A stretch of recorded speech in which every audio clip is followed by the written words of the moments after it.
Hello hi, मी संध्या कुलकर्णी. आज म्हटलं आता गरम खूप होतंय, थंडगार छान सोलकढी करावी म्हणून आता त्या सोलकढीची तुम्हाला रेसिपी दाखवते की मी सोलकढी कशी करते. ती खरं म्हणजे पित्तनाशक पण आहे आणि उन्हाळ्याची छान आहे ही सोलकढी. म्हटलं तुम्हाला दाखवावी, मला करायची म्हटलं मग तुम्हाला पण दाखवावी. तर मी आता सोलकढीची रेसिपी दाखवते. त्याच्यासाठी काय काय साहित्य लागते ते मी तुम्हाला सांगते की सोलकढीला काय काय साहित्य लागते. बघा, हे नारळ आहे. नारळ छान मी खोवून घेतले, तुकडे करून घेतले तरी चालतील. हे नारळ आहे छान.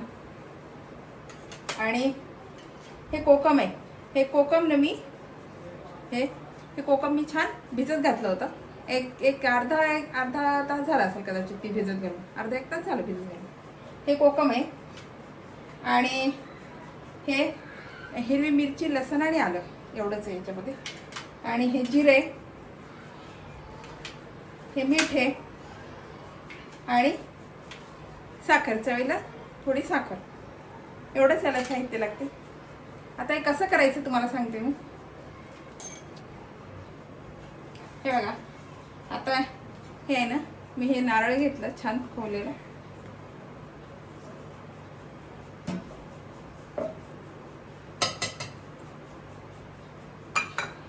आणि हे जिरं आणि थोडं आलं आणि लसणाच्या 2 पाकळ्या आणि 1 मिरची, छोटी येऊन 1 मिरची घेतो. आपल्याला किती असं तिखट, काही वेळेस काय होते ते पिताना ना मग तिखट घशाशी येते, म्हणून तिखट फार कमी घालायचं. ही मिरची फार तिखट नाहीये म्हणून थोडीच घेतली. आणि मीठ, साखर आणि हे नंतर घालायचं. आता मी सुरुवातीला आधी नुसतं फिरवून घेते.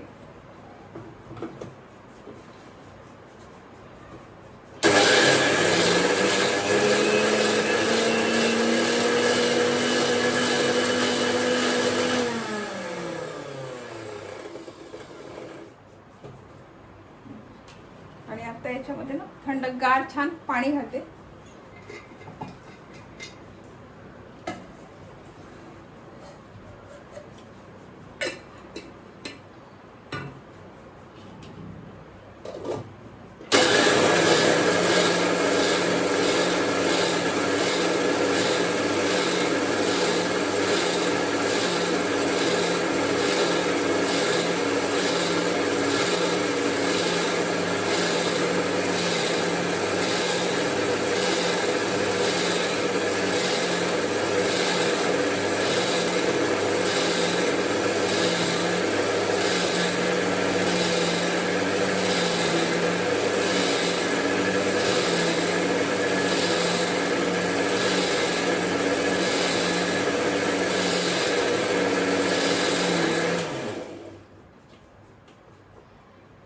आता याचं छान दूध काढून घेते. हे एका याच्यात निघत नाही दूध, 3 वेळा तरी नक्कीच काढावं लागते, कारण त्या चवमध्ये जे आहे ना ते दूध राहतेच. म्हणून मग 3 वेळा छान पिळून घ्यायचं आणि दूध काढून घ्यायचं. दाखवते मी तुम्हाला आता कसं काढते मी.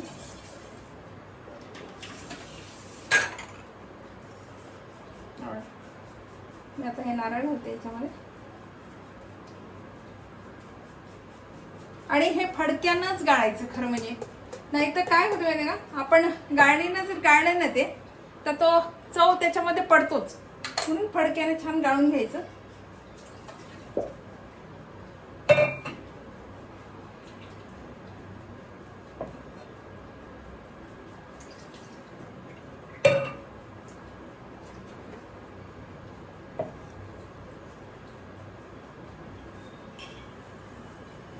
कॉटनचं छान फडकं घ्यायचं आणि गाळायचं. तुम्ही बघा,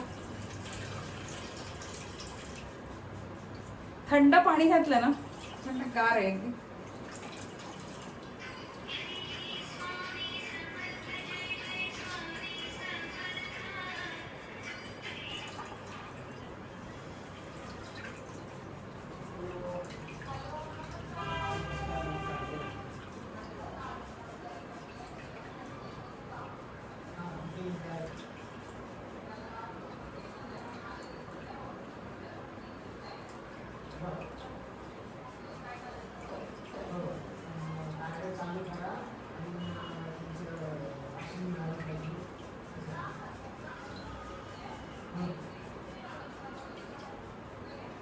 आणि आता याचं हे बघा, हे दूध आहे ना हे छान आता घट्ट निघालं बरं का, छान घट्ट, कारण पहिलं दूध आहे ना हे, आता हे छान घट्ट निघालंय. आता मी परत याच्यामध्ये मी हा चव घालते आणि परत मी छान दूध काढून घेते.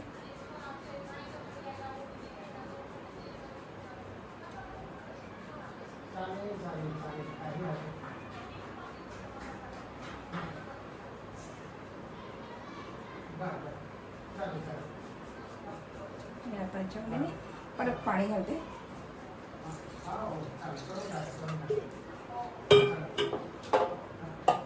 आणि परत हे मिक्सरमधून घालते.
परत छान काढून घेऊ.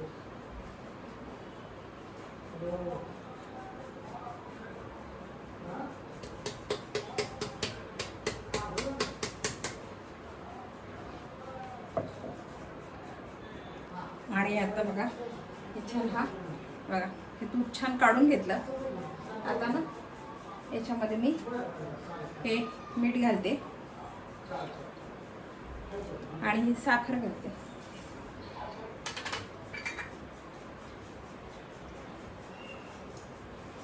आणि हे कोकमने छान भिजवून घेतलेलं आहे ना.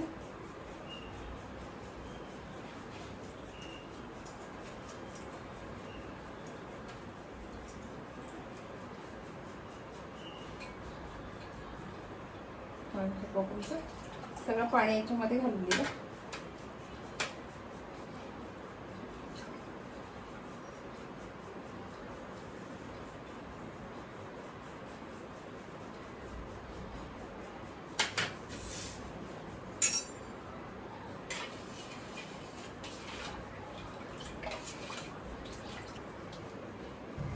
हे बघा आपली ही सोलकढी तयार आहे. बघा किती छान रंग आलाय.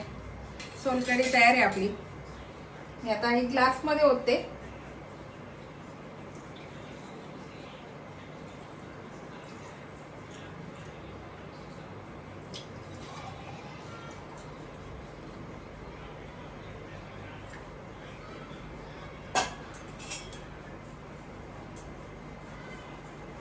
हा बघा सोलकढी तयार आहे. ही रेसिपी कशी वाटली, आवडली असेल तर लाईक करा, शेअर करा आणि माझ्या चॅनलला सबस्क्राईब करा, म्हणजे असे नवीन नवीन व्हिडिओ तुम्हाला बघायला मिळतील. बाय. एकदा करून बघा बरं का, ही सोलकढी नक्की करून बघा.